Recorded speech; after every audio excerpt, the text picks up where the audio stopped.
like. But a lot of the season, it's felt like Sponge was the most super of all of them. Yeah, and that's part of the issue that Nongshim have been running into. Let's see whether they can deal with it as we get into the draft here for game number 1. Hanwha Life eSports will be on the blue side, but first pick will go over to Nongshim, and they will be taking away the Orianna. No weird experiments like we saw in our previous series, and the Varus and Karma both going to be dealt with as well. Is this going to be a Rumble ban? Are we going to have normal bans? I think so. I think it's going to be normal bans. See whether it does actually happen. We still need them to find that Rumble button. It's Kingen and Zeus. You have to ban no Rumble, trickery, right? no silly trading. Just playing it very normally here. I think there's a little bit of wiggle room for Nongshim RedForce on red side here. Okay, let's see Cassiopeia first to ban like Jarvan, for example, away from Kanavi if they don't want to pick it first. Just because Kanavi is the best Jarvan in the LCK. And that is what they decide to do. A lot of teams do this against Hanwha Life eSports. Kind of like Carrier's Bard. You just don't let him have it. Yep, it's one of those rules. And so this should theoretically be a Rumble ban. But it could be an Ashe ban or something like that. Lucian, like the Ezreal that we've seen be very highly prioritized. And they could let the Rumble go through. And that is exactly what they're going to do here. Zeus, I imagine, is one of our players that are very happy to play into the Rumble. His Cassante is something that he is always very good at. And we've seen this get through so many more times because the answers are now there. Yeah, now you get to have the counter pick for Zeus early in the draft as well as... like Vel'Koz. Just a great answer to the Rumble. Maybe he's looking for the Vi button. But I don't think so. Sponge could play Vi, but Rumble Vi has just not been that popular amongst our teams right now. Yep, obviously Xerath is the choice, as Brad is going to be picked up here for bluffing. He was bluffing.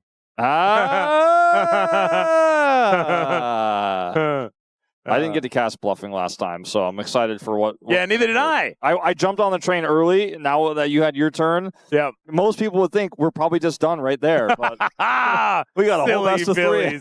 Exactly, and it's going to be a long one. If he was going to pick Wukong here, they're likely leaning towards a Wukong Annie, but this is going to be the Xin. So they give Rumble, but what they get in return is pretty insane. Yeah, especially for a team with Kanavi. I feel like Xin just goes up in power, but Lucian Milio off the back end of this?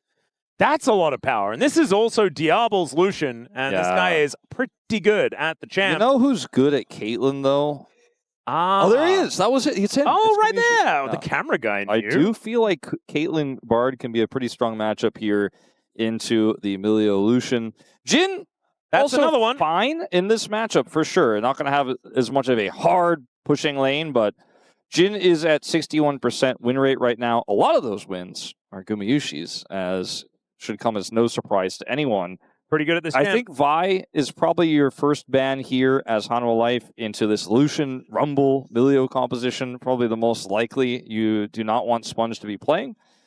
I would agree. That's how I feel. That's a pretty good option. We'll see how Home feels about it. He's more worried about Sponge Lee Sin, which I find weird, but also somewhat comforting. Yeah, on this patch, I feel like a lot of people have been gravitating towards Lee Sin a whole lot more, even though we have seen, ups and downs for the champ. Raptor looked really good on it earlier today, as the ride's going to be taken away from Zeka. Pick priority is Hanwha Life eSports', so if you feel like there's a safe mid or top pick, you probably want to ban it here. And, Rumble into Cassante feels like the direction we're heading here, just because of the Jhin pick that they already have. So maybe that's something they decide to ban away, but then it leaves a lot of mid and top open. Oh, Pantheon. Okay. So now Vi is very likely. Yeah, and I'm a little bit frightened, Wolf, because now you can, as Nongshim, just lock in the Ahri, and then there's no way for Hanwha Life eSports to pick away the Vi, and then you've got an incredibly robust top side of the map, and one of the better early to mid-game bottom lane duos. They could just run away with the game. They just go all the way early. They just ban Lissandra right here. They're like, yeah. I think they'll probably ban a top pick. I'll ban the Jace. Yep. Okay. We mentioned Shiu's Jace. We weren't super stoked about. Zeus is one that is allowed to be played, especially in a matchup like the Rumble matchup. I think he's going to play Cassante. That's what I'm assuming. You could change the identity of this draft massively and go for Yorick and Galio, or there's so many different things you can do instead. He's going to play the Yorick, which is quite powerful if you have any sort of global mid. So there are a few, like the Gallo I mentioned, but also the Talia. Twisted Fate. Twisted Fate, also available. Good call. This Vi Ahri angle is quite strong if you trust it. Vi Annie also. Yep, similar story. Even easier to play in this draft, it feels like. I feel like you could also play Nocturne if you'd like to. But the Wukong, this is Rise Group, baby. Nongshim, baby. They really wanted to be Rise Group last year. They got very, very close to it, and by really wanted, they definitely didn't. They were happy to be in the Legend Group, but still, this is the essence of Rise Group that they're accepting as the Akali for Zeka. That's why Jijik Lolpark just exploded. This guy is pretty good at this champion. I think I know which skin he's going to use. Is it okay if I take the nameplates off? I am very confused by Hanwha's draft, but if I put them on, I'm like, oh, okay, I got it. Yeah, no, that's absolutely okay. Because it's a draft that has like a lot of frontline and engage, and the Jhin and like the Yorick is going to be getting up into the thick of things, but it doesn't have that much synergy with Bard. Like you have the great laning phase from it, and Guliwall can kind of synergize with it. Jhin can sometimes capitalize on it. You have this Akali pick that doesn't have a lot of setup that's playing into Rumble, which doesn't feel all too great. And the draft on the other side for Nongshim is like super simple. You have the Wukong, you have the Annie. It's very easy to play around the Akali if you don't make big mistakes. I just put the nameplates on and I'm like, oh, these are some of the best players to have ever played these champions. And I'm a little bit concerned about what that means. Yeah, I think that you might be onto something. It's just Bluffing, world's best Bard. Come on. What are they going to do? Yeah, he's just carrier in disguise. That's what we've learned. But this is just such a smooth and comfortable draft for Nongshim. They have accepted their Rise Group position. Let's see whether it works.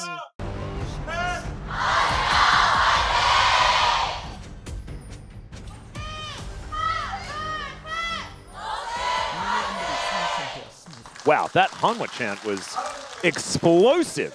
But here we are. Welcome, ladies and gentlemen. We are onto the Rift for game number 1. Already, HLE making their way out to see whether they can cause a ruckus here, get some wards down. As Sponge unable to kill that one. And with our east side Rise Group confirmed Nongshim, is for many of our east side Rise Group, likely Rise Group team members. Are you familiar with the acronym KISS? Keep it simple, stupid. Yes, but that's very rude, and I don't like to say things like that to our professional players. Keep it special, Sally? No, I'm keeping it to a new acronym we can call for these types of drafts called KISSERG. Keep it simple, Rise Group. KISSERG. It really rolls off the tongue. I feel like it's quite a great thing we can do in the future to sum up these types of comps. I might stick with the KISS thing as, okay, that's a flash from Bluffing. He really wasn't bluffing. But they get such a huge health advantage from this. Oh, Guma. Yeah, you better flash, Lehends. He knew what was coming. That was a great flash, even though initially it's like, oh, he's down flash. But what they got from it was 100% worth it. And now Diable playing with fire here. Good sidestep. Yeah, able to get out of the way of the Deadly Flourish. Very important that he did so, though, as now just going to be eating some of that cocoa. Guma feeling right at home, as it is Carrier's skin that Bluffing is using. But he is out of summoner spells now. That might be something they can capitalize on. The thing is, so is Nongshim. They have nothing left outside of a flash from Diable. And yeah, this is where I have some concerns for HLE. Yes, you know, Kanavi's probably our best in Zhao. Zeka is probably our best Akali. Don't debate that. They don't have much CC. No. At all. And that's always my issue with Akali. Also, you need a bit of setup, do you not? Yeah, the setup you need for a Jhin is usually a little bit hard to set up. Diable just stands his ground and kills it. That's Bluffing the locks down first blood, but Diable, what was that? Yeah, I don't really And not in understand, the Doa talking about Faker kind of way. I don't really understand because there was a lot of damage there. Bard does a lot of damage in lane. And also Milio, not known for the same sort of thing. Known for a little bit more like small CC, small poking, sometimes healing. Yeah. Well, that really ruins a lot of this early game here for Nongshim, where they really wanted to get the solution off the ground. We've had a few games of Guma recently as well, like his Raven game, where that's just not working out for him. But in this game, he is shutting the Lucian out in a huge way with Bluffing's help there. Both of Bluffing's plays, the initial flash to get the health trade advantage, and then this one here, are just coming up big. The guy he looks good. I still don't really know what Diable thought was going to happen there. That was where I was running into some problems. But, maybe he knew something that I didn't. And as it turns out, he didn't know it because he died. Zeus is now fighting against Kingen. Gully Wall goes up. And he's still fighting. Does have that Q. And Kingen's having to flash away. Almost feels like Zeus, if he had a little bit more damage. Oh, God. There, could have flashed as well. But, yeah, this is not what they want. The level up's going to be huge. This Jhin Bard situation is a little bit of a worry for Nongshim. Still only that 1 kill, but it's a 600 gold advantage. Scout, I mean, he's just playing Annie. He's fine.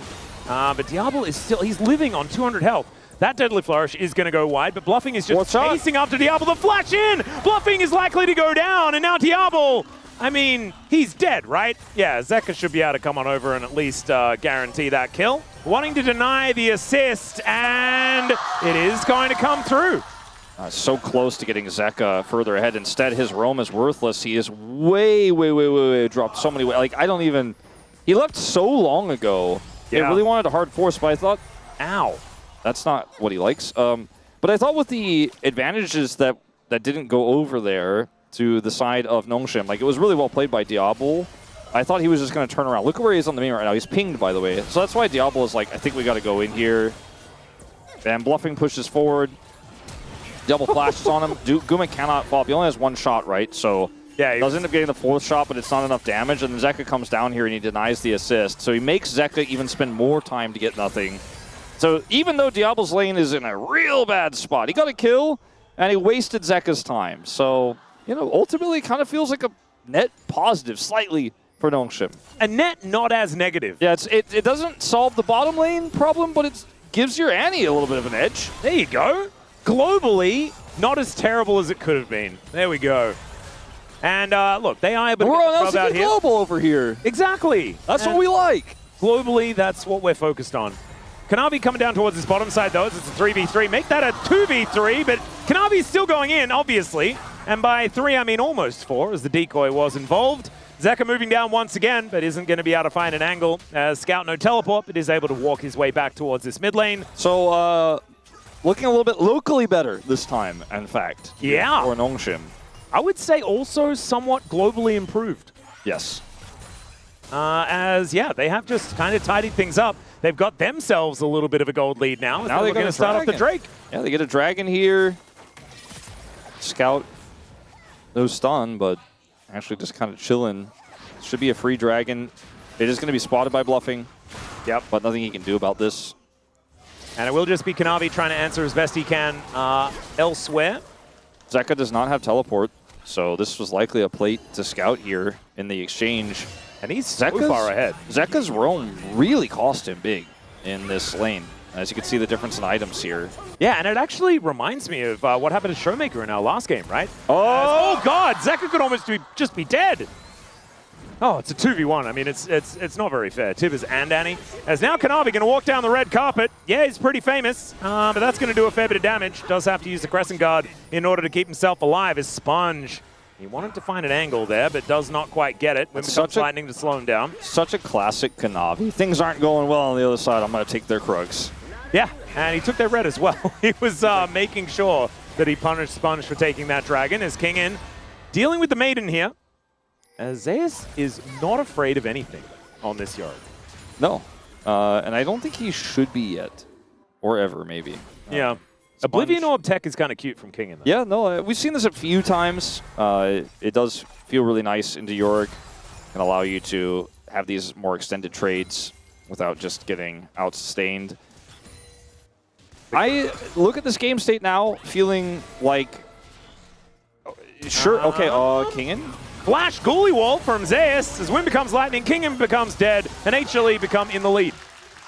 Well, it's Kanavi, so you think you're done with him, but you shouldn't because he's never done until the job is finished. And so he comes back and gets the kill there on the top side. Well, I was going to say right before this that I felt like the game state really favored Nongshim's ability to get this Lucian online and have a power game in the the power phase in the mid game where they're getting this Lucian through the mid lane, putting the harass on Guma. Uh-oh. Well, let's see what happens here. Zeka is down here once again. The fadeaway culling. Zeka is going to be denied, but Diable, let's see whether he can get out of this one. The alcove, he cannot jump out of that. As never mind.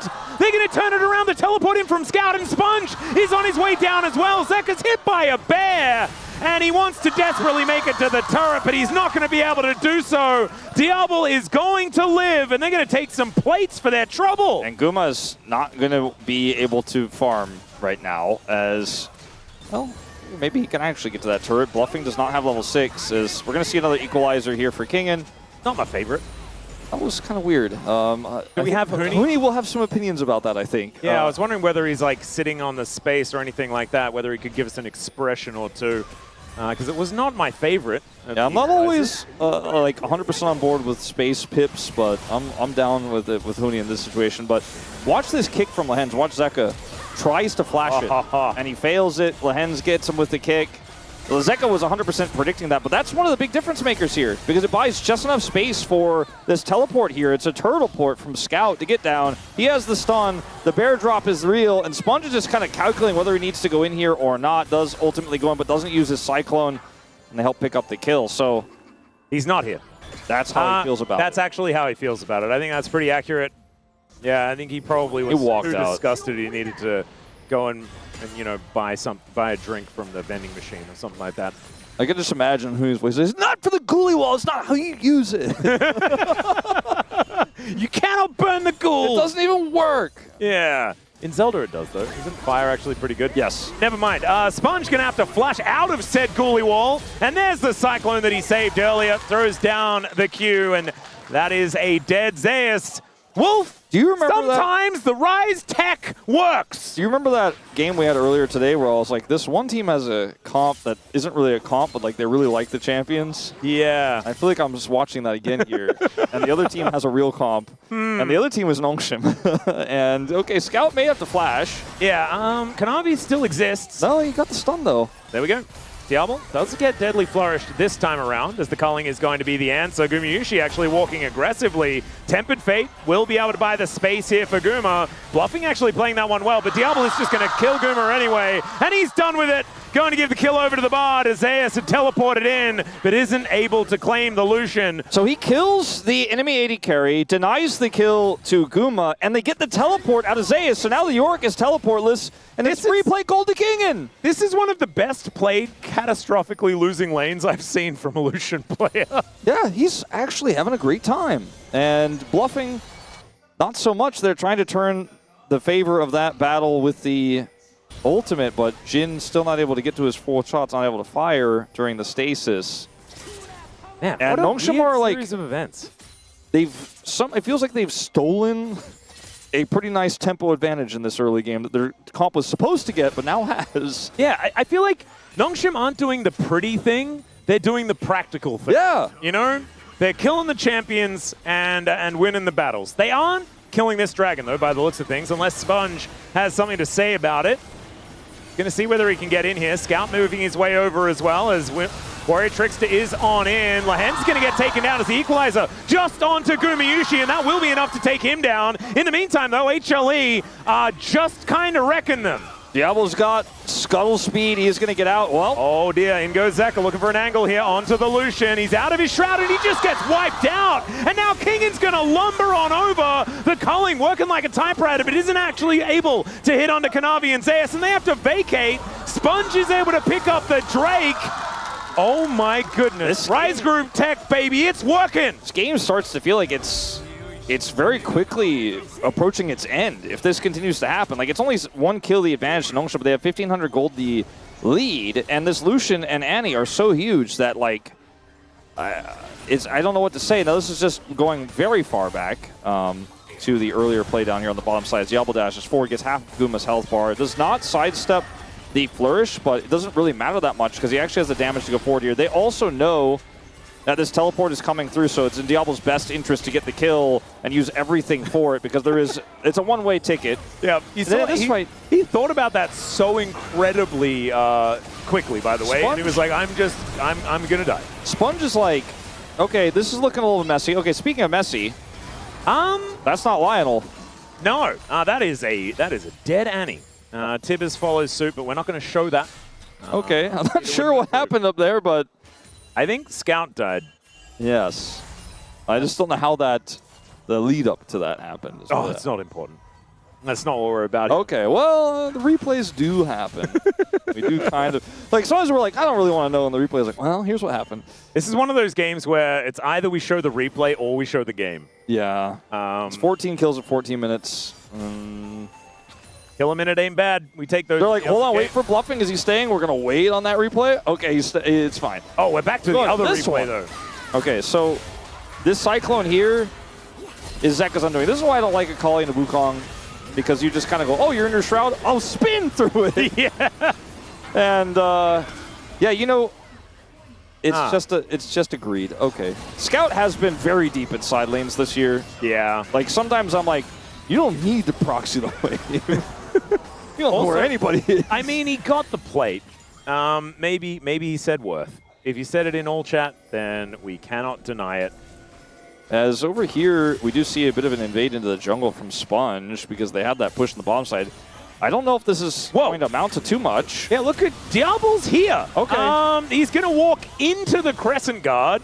Kingen has ult. Kanavi and Zeus, and they're going to turn this into a gank onto Kingen. Kind of crazy. They're going to turn it into top lane. First brick for Hanwha Life eSports, I think. Okay, there's the equalizer placement. Yeah, it was actually quite cute. Zeus is going to get taken down here. Kanavi is in a lot of trouble there as well. Finds Sponge, and the smite comes through. That is going to keep Kanavi alive, at least for the moment. And Scout, he's got a bear, and he is not afraid to use it. As Kanavi relegated to turret, seems to be a thing this game, and he will be taken out here. The turret does get taken from Zeka. We do also have a Jhin running amok in the mid lane. The Nongshim will be able to take this one and 2 kills. So it kind of feels like, how do I quantify this? So what I think is happening in this game, okay, which is all theoretical, of course. Yeah, please take me through it. So at this point, like, they decide they want to make that top side play happen. There's nobody up there. They're like, okay, you guys just buy time. And this forces a reaction from Scout, right? Like, he's like, okay, I've got to come down here because Guma's backed away. He doesn't have anything he can do. And this play is going to get extended. Bluffing comes back over. They know this. And Zeka's just like, just buy time. I'm so far behind. Like, we played the funny game in the early parts. And so now I need money. So can you guys just, like, do anything you can to buy me all this time to get an extra wave or two, the whole turret? We got first brick. And then Guma's also like, I'm pushing. And we've seen so many HLE games where their early game goes a little bit awry. Some of the Kanavi dives go a little bit too deep, and then it's like, you look at the minimap, and Guma is killing a turret as Jhin. Yeah. And Zeka, depending on what champion he's on, is killing a turret or a side lane or somewhere else. And yeah, it just feels like this is the same sort of story.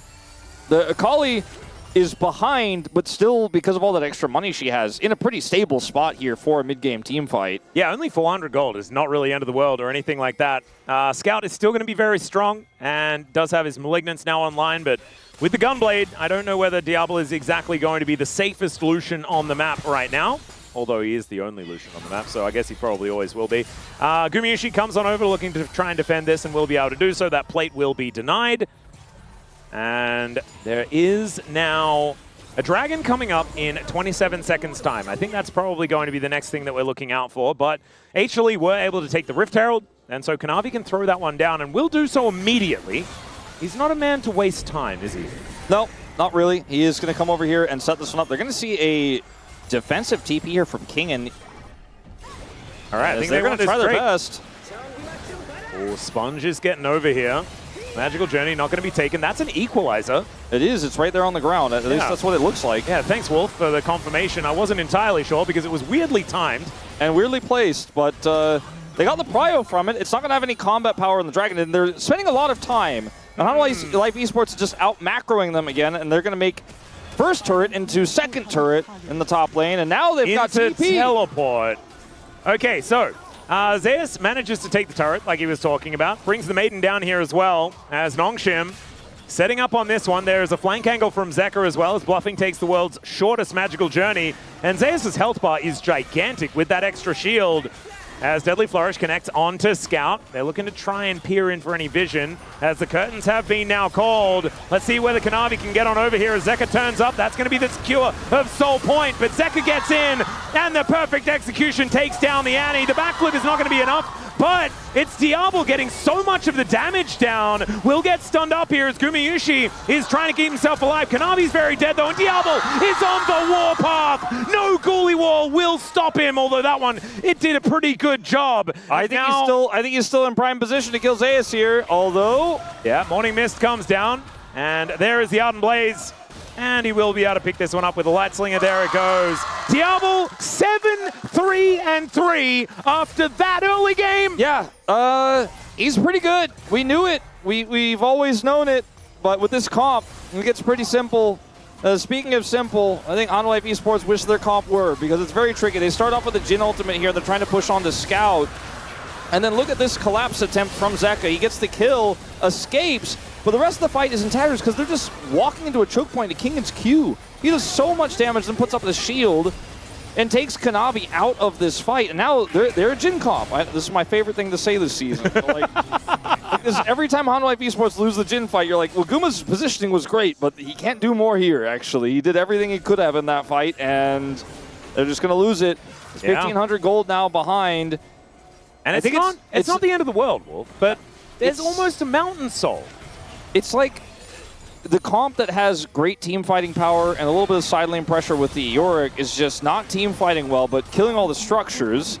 But eventually you will need to win team fights, especially now that Nongshim have 3-dragon Mountain Soul point against you. You have no dragons, so you're going to have to see some better team fighting. It's very difficult, though, again, with this comp that wants to do a little bit more side laning and pushing that way with this Yorick. And it's a multi-threat comp out of Nongshim as well. They have 4 champions that do decent damage, especially when Sponge is as fed as he is, right? He's 8 KDA right now, looking real good, and 2 items completed. So he is a real threat. And HLE, I don't think they'll be able to out-damage them if they get a Mountain Soul in this game. I just think that, like, for Zeka, if he dies because he's pushing up too far, then the fight is over every time. But if he, plays it like he did last time, but Kingen is melting all of Kanavi's health and Zeus' health for free, that also can't happen. And there's just a lot of things that can go wrong in team fights, as we saw there. Zeka is in a fine spot, technically ahead, but it's not like he's the one who's sitting on 4 kills, 5 kills. It's not like he could just carry this alone and just delete Diable. Diable actually might kill him with how big he is when he goes in, so he has to be very careful. He needs follow-up. Like, Bluffing needs to be getting into the thick of things. I think they really need to, as best as they can, figure out a way to draw Sponge away and then kill Diable. I know that sounds silly and, like, how could that happen? But they need to sort of figure it out. Maybe using Zeus in the side lane pressure could pull the Wukong there to try to get a gank, and then they make something happen on mid with Kanavi instead.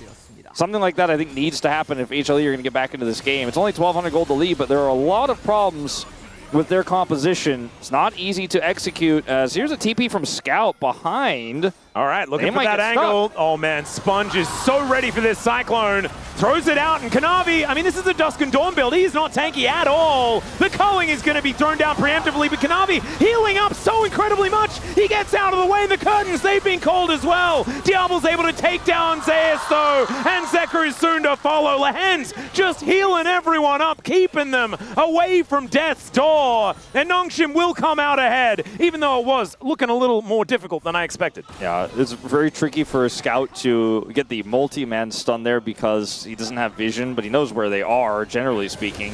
And Kanavi becomes the presented target, as we're going to have to go into live, though. Kingen's getting collapsed. Oh, dear. Yeah, Kingen might be able to take Kanavi with him, and he does! All right.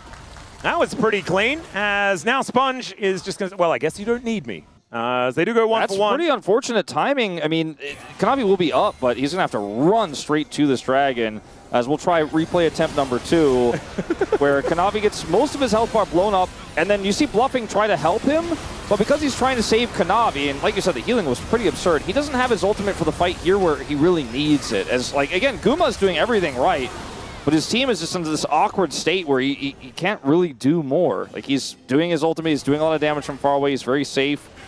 And then Kingen, we just saw this, but yeah. yes, he presses Q towards Kanavi and then clicks on him and he dies because he's really big. He is. And he also denies a whole bunch of that healing as well, which is pretty impressive. So Kingen, very scary. 2 seconds on the Mountain Soul. Nongshim have control of the area, as you mentioned. Kanavi was dead, but so is Zeus, most likely, as the second Cyclone will get rid of him. Kanavi is now in such a terrible position. Guru and Bluffing are moving on over, but Nongshim, I think they've done what they needed to do to guarantee the Mountain Soul. Unless we see some sort of steal here from Kanavi, who's flashless right now. How does he get into the pit? I mean, they can just equalize the choke point. Yeah, Diable is just going to throw down the culling, and that Deadly Flourish is not going to make that one work. Guma has stolen dragons before, but Sponge is putting himself in the way. Kanavi goes in, he gets the steal! And the Crescent Guard is going to come through, but that might be still Baron, definitely going to die. And yeah, he got the steal, Wolf. Yeah, but the game steal may still be over. We still call it a Phantom steal if it's probably not worth? I don't know.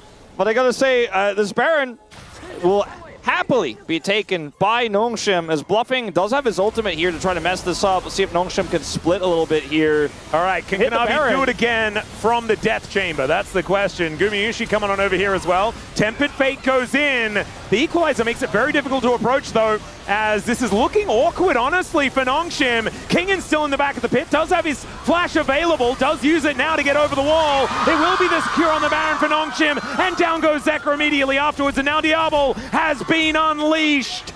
He doesn't have any buttons left to press outside of the ones that he just has in his kit. The summoners are now down as Gumayusi still running for the hills. Scout running pretty quickly as well. The flash forward from Sponge. The magical journey going to be taken by all of Nongshim as Diable with a celebratory culling comes on forward. Kanavi, he shows up just to die. And Nongshim, this is one heck of a Rebel Baron power play already. I think they may have just won the game. And I think this draft from HLE was a little bit disrespectful. I would say the opposite of respectful. Yeah. But the gameplay, extremely bold as well. Like, so many of these fights they've been trying to take are force come at such a heavy cost. Like, Zeus here has no information. It's a great control ward setup here. Scout has to flash away, but he's done his job. Right, they get 2 kills here eventually when Kanavi decides to go in. And we're going to highlight his steal here. But was this decision correct? Like, will they even celebrate this moment? The answer is no, because they know the Baron is just gone. Now, they play this pretty well. Bluffing is able to actually split the team with his ultimate, but this comp doesn't have the damage it needs here. It doesn't have a front line or backbone with the Jhin dead. And you can see Zeka's trying to get stuff done here. Like, he even tries to go for the ult steal there on the Baron, but just such a terrible game state for them, and the comp doesn't work super well together, especially not from behind. And now they're like 6,000 gold, I would imagine, behind post-Baron. It's a disaster here. Yeah.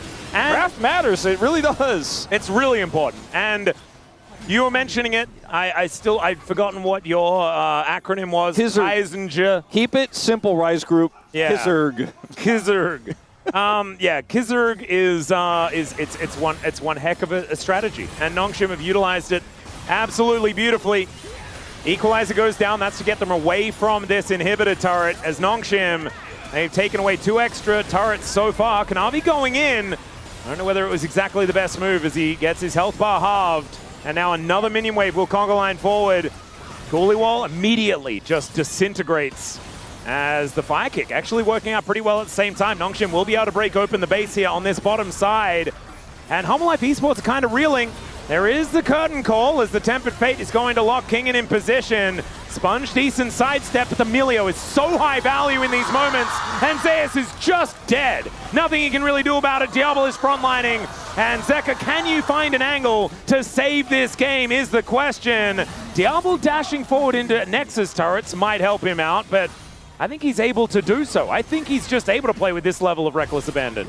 Yeah, I mean, Kingen also kind of walked into the Tempered Fate, but it's almost like he wanted them to try to get on top of him with how big he's he like, is. free Zhonya's? Heck yeah. Zeka... The Diable's dead, really, really dead. Yeah, Zeka baited them pretty hard, but Kanavi will sacrifice himself for this. A Scout? Oh, what? He gives him an audacious charge target? What the hell was that? Okay, well, now Sponge is trying to escape. Zeka goes in, immediately goes out. Guardian Angel is going to get procced as Nongshim Guys, we were saying keep it simple, not whatever this is. This is crazy. As Bluffing is chasing after him, Sponge, he will have a Warrior Trickster relatively soon as he gets a shield from Lehends, and they should be able to get themselves out. Harpoons should be handy in that regard. You know, sometimes my nearly 11-month-old daughter will put like a block or a small bead into a box or a cube, and then it'll rattle around and she'll look at me like, I did the thing right, Daddy? And I'll clap. And then she'll do it again, and I'm like, all right, well, we already did it, you know? Yeah. I kind of feel like that's how I feel about it when she also sometimes puts an Annie into the back line to try to stun a prio target. Yeah. I'm like, the first time she does it, I'm like, all right, cool. I clap for her. Second time, I'm like, all right, let's play with the books now. Yeah. And I think that maybe that's what Nongshim need to do right now. I think Scout, just like turning around and leaving would have been a really good move. Scout is like, I'm supposed to get to the back line. I'm supposed to get those high prio targets. As now the Dragon is live here. Yeah, that is another Mountain Soul opportunity here as Kanavi is down to very low health, and he is not contesting this one. The gold lead did actually fall just a little bit here. Mountain Soul. The Drake will now be taken. Nongshim are poised to win game one. Yeah, they are in such a strong position even after Look what at was a Diable's bit of a items, fumble. by the way. Yeah, unless you're a Hanwha Life fan. Well, Gumayusi, when the culling finally hit him, it did a lot of work. And this turret is not long for the world. TP here, desperate. That is going to be Zeus immediately taken down, and the Relentless Pursuit's going to be there for Diable to get out of the way of the Tempered Fate. Gumayusi just trying to take some pot shots and reload around, but it's just not really working out here as HLE. Oh, the double stun from Scout gets him in there. Kanavi goes down. They do take out Diable, though. That is a lot of the damage now removed, but it's only Zeka and Bluffing left alive. Kingen is still there with all the damage he represents. The rest of Nongshim will be able to take down this game number one. And Diable may not be in the picture, but my goodness, is he the MVP for this one? He was so incredibly aggressive in this game. It's insane, the turnaround from Diable and crew. They had the draft that had the ease of execution, but not for Diable. He was the one who had to work for it. He was the one who had to get it done in the bottom lane. But Scout was setting up pick after pick. So many big stuns. He was one of the reasons why these overextensions kept failing.